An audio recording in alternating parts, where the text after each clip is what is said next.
Hello and welcome to our first Old Cove Coffee Club meeting. Hello, everyone. Welcome. Yes. Hello.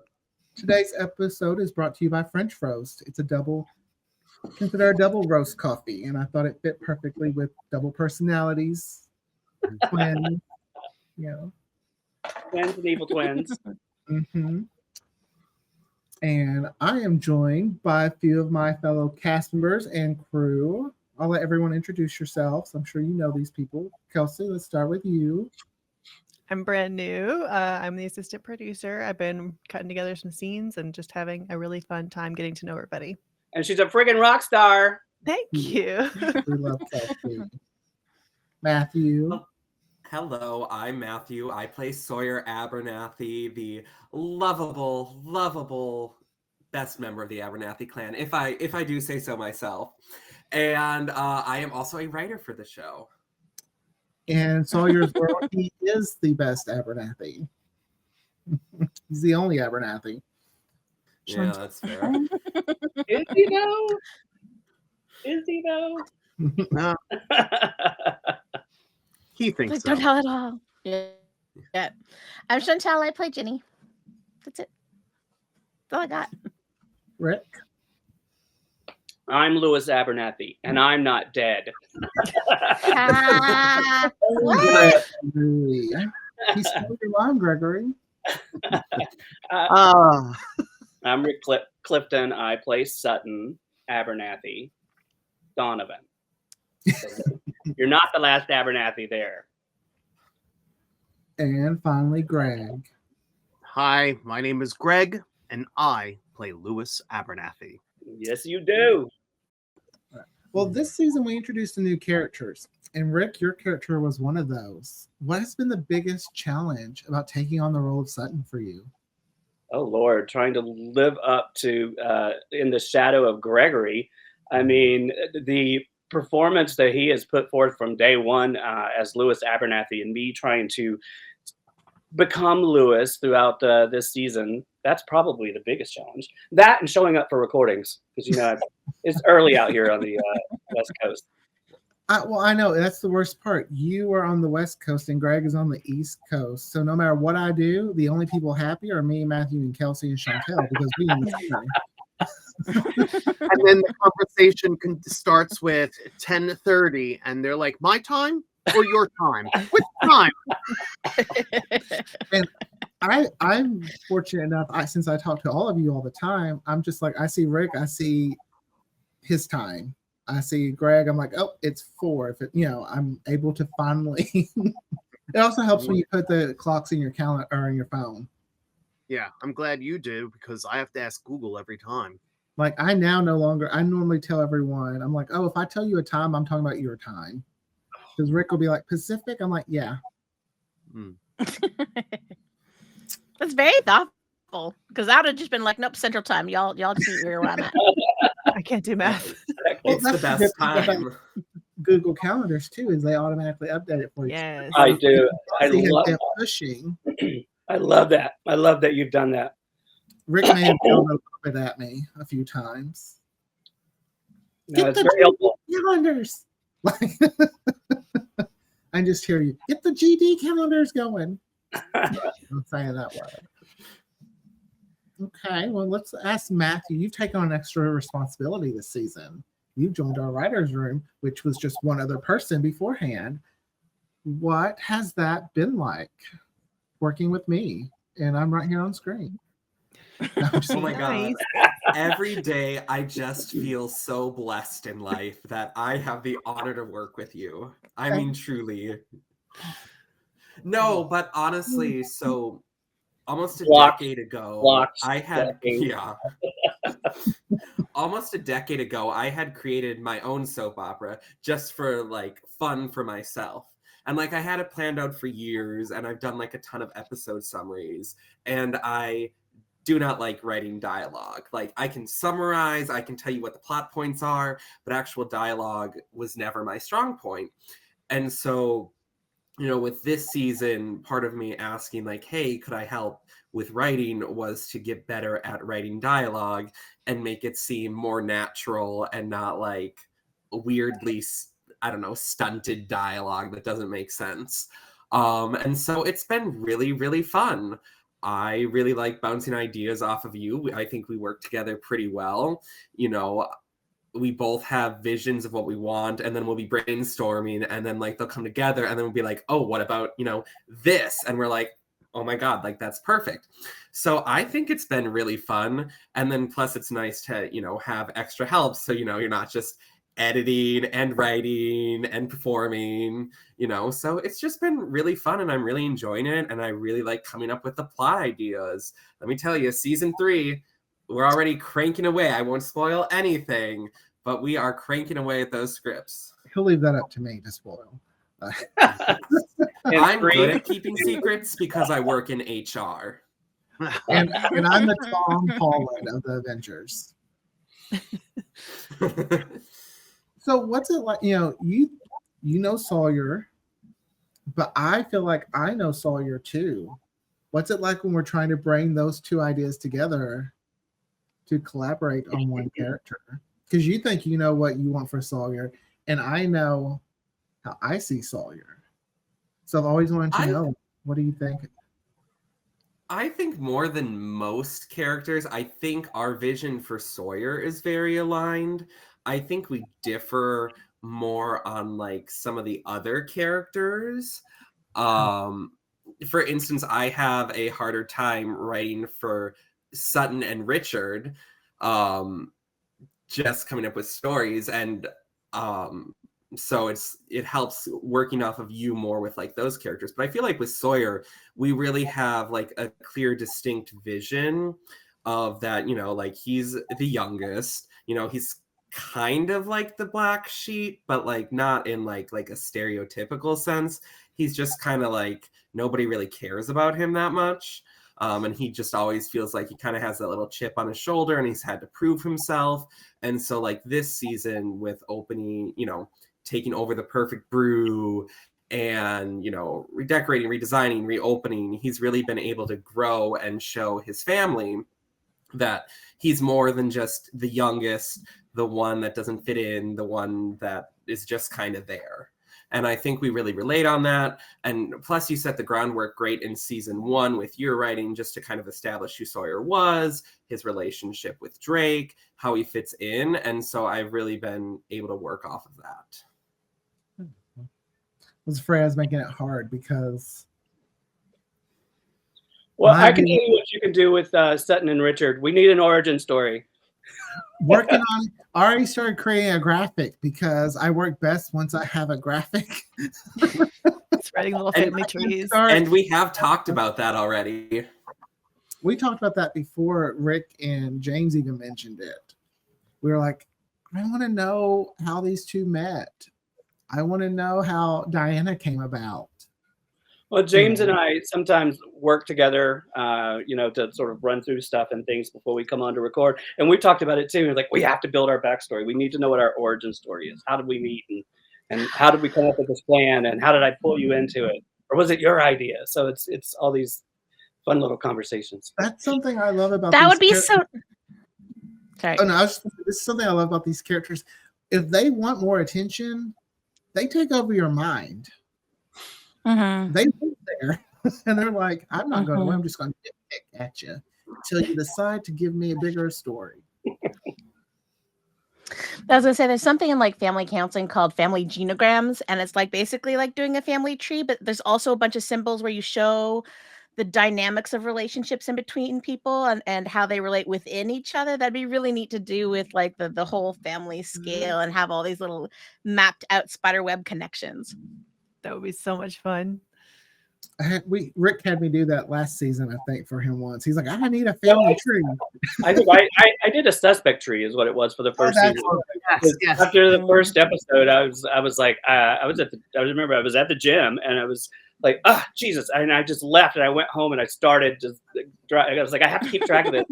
All these characters are coming and going and I don't have the visuals, so it's all audio. So I just built a suspect tree. And I told you after the first episode who I thought the killer was, just because I wanted to memorialize it because I think I'm right. And then at the end of the season when it was revealed, I was half right, I think. So that was one of the things I wanted to do with that is I wanted people to be like, they could be half right, but they were still like wrong. So you still got a little extra, make you go, what the fuck? Yeah. So Chantel, you've taken your character. We've explored her more this season. Has there been any and I know my moment, but is there any moment that you I just enjoyed the ride overall. Like, I was glad to have it kind of move into where she's at now, just because it's fun. Like, my 9 to 5 job is so based on being emotionally level and calm and warm and supportive. Having some moments that are not that has been a lot of fun.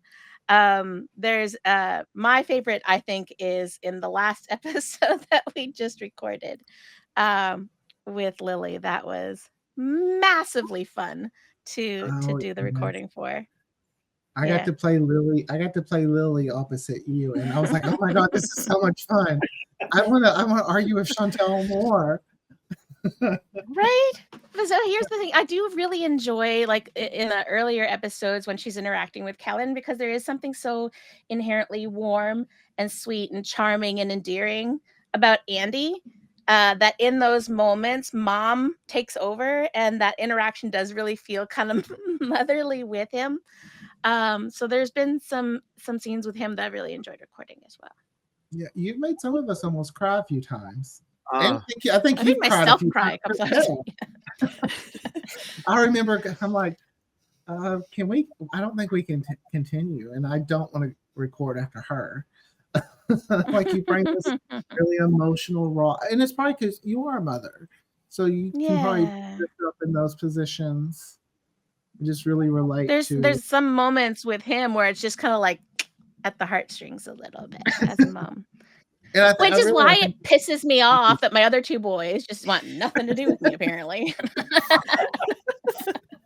You know, we have at least one scene together so far in season 3. At least one. So that's good. I like that. I like that this season there's been, because so much of my interactions starting up were just with Kellen. And so getting to have those different interactions with the different characters has been fun, because I know Andy and I's dynamic very well, because we practiced together before recordings, and it's a very comfortable, like, it does feel kind of like family vibe with him. But getting to explore different dynamics with other people has been fantastic. So I've enjoyed that. And I thank you for that gift, by the way. That's awesome. This will lead into my question for Greg. Because Greg, you're, as the narrator, you don't really interact with the characters much. But these last few episodes, you've got to take on an extra role, as you are now Sutton pretending to be Lewis. So, are you excited to tackle that more in season 3? Like, get to interact with characters, and or is there a character you want to interact with most? As long as I'm alive, that's all that matters. Well, the good thing about the narrator is we can't kill you off because you're dead. Well, true, but there is an eraser, so I'm always worried about the eraser, so I always make sure there is that pit in hell we can send you to. Yeah. I still think it'd be really cool to have like an episode where we see like a flashback of what Lewis and Ginny's marriage was like before she decided she needed to yeet herself from the situation. Like, I want to see what that dynamic was on a daily basis, just to see what. Yeah. I was pitching the idea that we should do that flashback. I love that. And then back when Lewis is alive, and Sutton should be the one doing the narration. Oh, that would be cool. Oh, okay. Yeah. Just gonna pull up my Word document for writing right now and just plop that one down. I already hear delete.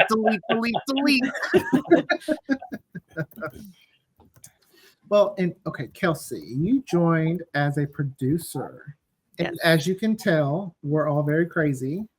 What has it been like working with us? Because you haven't got to work with everyone. I can't stand it. I didn't think you could. I've been waiting for your resignation letter daily. writing it immediately. No, I'm having the time of my life. Like, I've been podcasting for 5 years, but I'm doing it as like, a person, and now I get to be behind the scenes, like editing and moving stuff around. It's a new space for me, so I'm loving it. And I gotta say, for Gregory and Chantal, I don't like editing your lines at all because you're both absolutely stunning on every take you do. And I'm just like, what if I just said every line 3 times? Is that fine? That is sometimes the hard part about editing is Chantel and Greg will have, and same with Rick. Well, Rick will do it in like 4 different ways, and they're all great. Yes. And I'm like, dang it. And I'm No, I have to cussing cut him. this. I'm cussing him as I'm editing. I'm like, you motherfucker! You made all 3 great lines, and now I can't. I My know. favorite part is when Matt or Aaron will send over a script, and I'll look at it. I'm like, oh, this is a fun line. How many different ways can I say this? And I start writing down all the different alt versions of it just to do a run. I think the last record I had like 10 or 12 alts. And so You did, and I finally got it down to 2 that I really liked. And sometimes I have to bring in my extra, my person who will give me his honest opinion, John. John, I need you just to pick one. He's like, well, I'm like, they're both fun. I'm like, no, I can't pick. Pick one. That's so funny because I mean, in the last episode that I edited, we had this stellar scream from Chantel, and she did 3 takes of it, and they were all like different, and it was so important to like get that energy right. I called my husband in and I was like, please help me choose. I can't. You should have been in the recording. Like we're like scream. Like she just each time like I would need to prepare. I would need a moment, get ready. Everyone go away. I felt it all the way out here, and I wasn't even at the record. That's what happens when you keep rage just bottled in on a regular basis. It's just always ready to unleash. It's great. Just the condition of being a woman, honestly. A woman in the South. Pretty much. Yeah. True. All right. So I still think we need a musical episode too, where we get Greg to sing. Like we need like a narrated episode where it's like a musical version where everything's done kind of like the Once More with Feeling from Buffy, and just like the whole thing is just musical. It's and like then it's like a sing speak kind of deal, because Lewis would bring a little bit of emotion to the surface, but always keep his hand on top of the lid. Chantal, I'll let you get to work on that because I don't know that I can write lyrics. I once had a great life. My wife was dead, and I had 3 ungrateful children. I love it. Then I was killed. And now I'm dead. And now I'm dead. But not really. No. Only I'm just thrilled to be here for the ride. It's a lot of people that listen to the show, they're like, I don't think Lewis is dead. And I tell them all the time, Lewis is dead. He ain't coming back. But I found a way to bring Lewis back without bringing Lewis back, because I wanted to do that to kind of fuck with the world a little bit. Plus, Greg, you're so talented. I wanted to give you the opportunity to also interact with the cast in some different ways. Mm-hmm. I do love the snarky voiceover, though. Like, do you really think that's gonna work and stuff? It's so great. It's perfect. All right, as we kind of wrap this up, I want to go around and I want to ask each of you, what has been your favorite moment or scene? And it doesn't have to be one you did. It could be one someone else did, besides Chantel's scream. We've already claimed we like that this season. I'll start with Rick. Oh, good Lord. I think Elena's first arrival in town, or in the very first scene, because I fell in love with Elena right away. She's one of my favorite characters throughout all. She's like, we've talked about her so much because she just brings so much chaos to the lives of everyone in Old Cove. And that's why I want to bring actually all of the cast at some point. I think we should all sort of cycle them through Old Cove, but I definitely want Elena to be involved in some of the nefarious things happening in Old Cove. So that's it. Elena's first survival.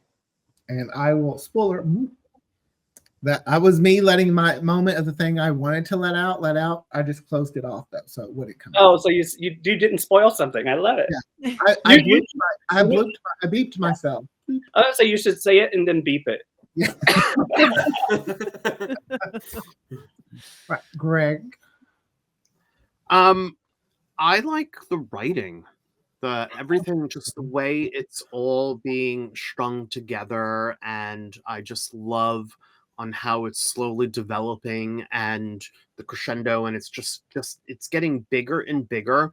And one of the things that like I've been seeing that's happening right now is that we were slowly growing together, and then all of a sudden there are these beautiful just like bursts of energy from each and every character that's coming out that could really be a spin-off of its own tangent, and that's strong writing. When each character, the writing of each character can hold their own. So it's thrilling. It's thrilling to see. I agree with that. 1,000%. You guys are killing it. Yeah. Thank you. Thank you. I will say some of the writing is Matthew and I will talk be like, well, Chantel brought this to the table this week. What if we do this in the future? Because like some of the Lily stuff is just because I saw how powerful you could be. And I was like, ooh, I need to give Chantal someone to fight with. Why not Lily? I'll turn the tables to the two of you since you're both over here. As you write your stuff and then we say it, has that changed your the way that we do it? Has that changed where you're going in the direction by our reaction to the words on the script? Yes, and it also does it sometime in editing.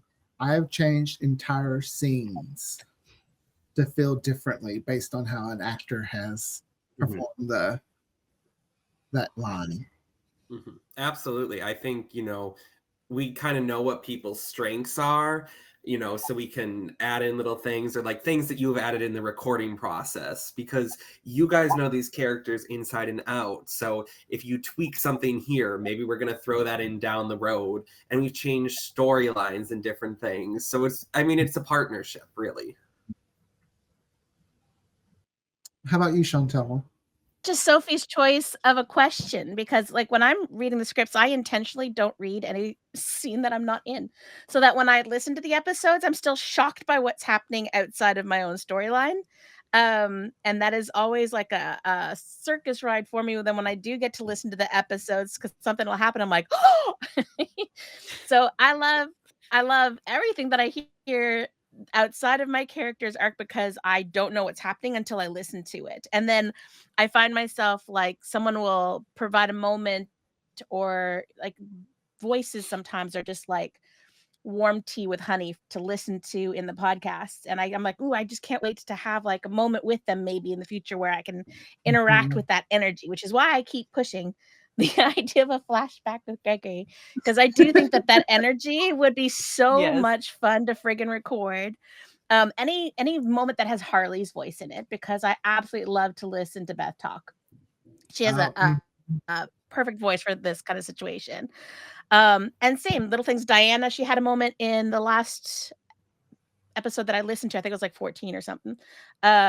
Where I was like, she would be fun to talk with and interact with. I'll have moments like with Richard where I'm like, that would be fun to like record with. So overall, I just enjoy everything. I can't give an answer. I'm not picking. Abstain.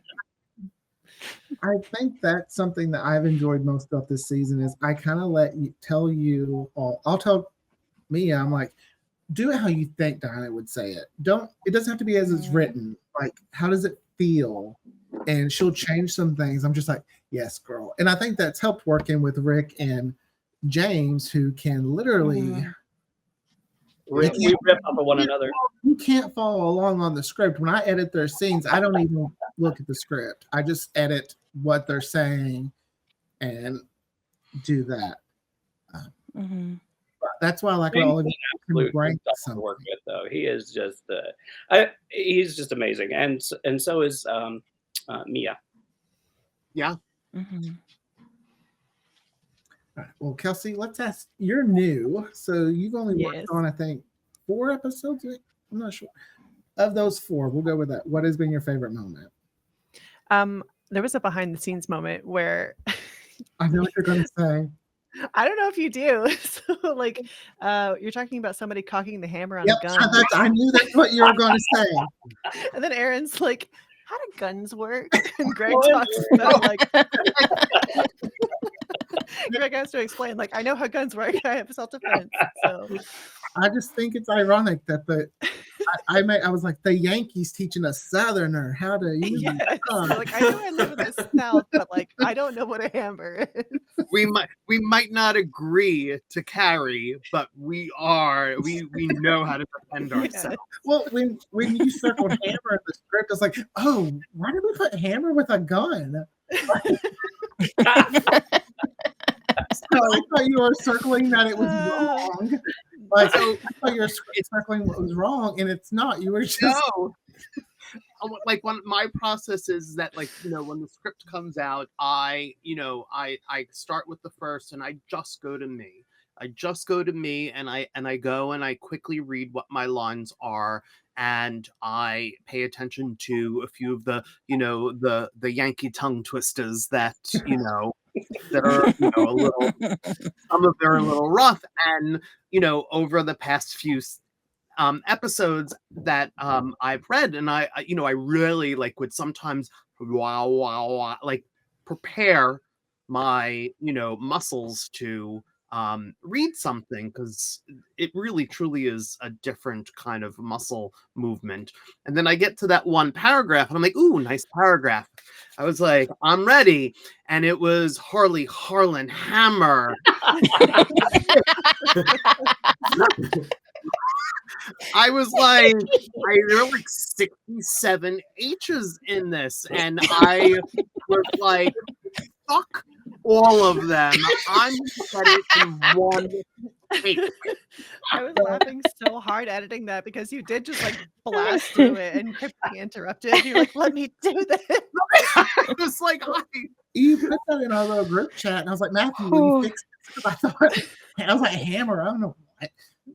But it's funny when you talk about the names too. I don't know what happens with me when it comes to names. So let's take, for instance, Sawyer and Lawson. I was like, oh, here, let me change.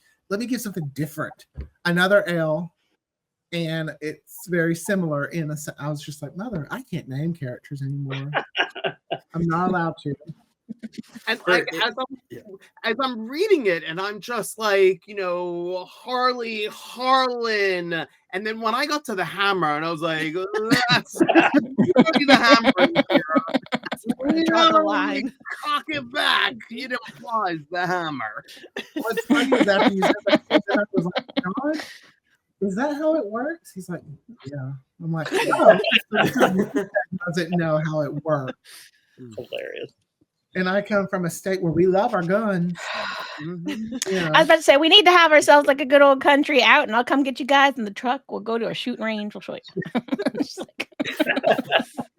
And I would be a shooting range. Yeah. I'd be like Mitchell from Modern Family. And I would just make sure my driver picks me up, and I'll show up 10 minutes after all you. Perfect. Mm-hmm. Lewis always shows up, but very close.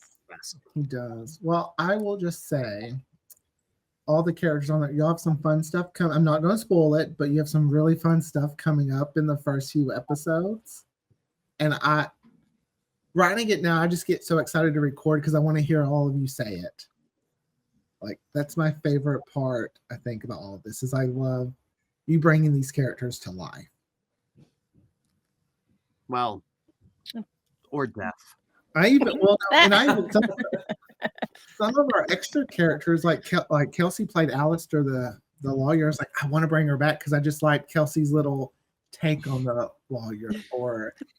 And that really is a true understanding of the writing that's happening right now and how it's growing. And I absolutely love, I could see an entire, season dedicated to who Lewis was and why. Yeah. Did he start out Mm. this way? What happened to him? Why does he keep it so close to the vest? Why is he, I don't think he's bitter. I just think that he needs to keep his emotions in check because that's what is expected. And I would love to find out why. Well, What's his damage? Matthew knows he's seen them. There's a few little scripts that I had started writing way back when for like a little spin-off. I was going to call it Until Tomorrow. Mm. I'm stupid. But I own it. I make No, we're not doing that. Mm-mm. No, I don't but mean No, in you're not allowed to do that. No. I mean like stupid and like that's crazy. Like yes. Okay. But Crazy good. in these Sorry. scripts that he wrote, it makes sense of why Lewis is the way he is. So at some point, those scripts are probably going to come around, be doctored up, and probably a little spin-off or just a few flashbacks or something to really start explaining it. Well, I want to thank you all for joining me for a cup of coffee at the Perfect Brew. It has been wonderful, and I hope we can meet up here again, and Sawyer will do a better job at waiting on us. 100%, but you all owe me $8 because this is independent and it's an expensive coffee shop. So, It's expensive because someone's trying to be bougie with all of his treats. it's When in Rome. small. It's small luxuries in life. We don't have a lot. Let's enjoy a nice scone or some biscotti or something. Like it's just the small luxuries in life. That's why I've always pictured the Abernathys as living in the South because, they're these rich people, small town, and they will show off and expect everyone else just to kind of know what these treats are. Well, I grew up well. It's not my fault that I tried. I really tried. All right. Well, thank you all again. And until next time, bye. Until tomorrow. Bye. Bye. You just had to throw that in there, didn't you? I did.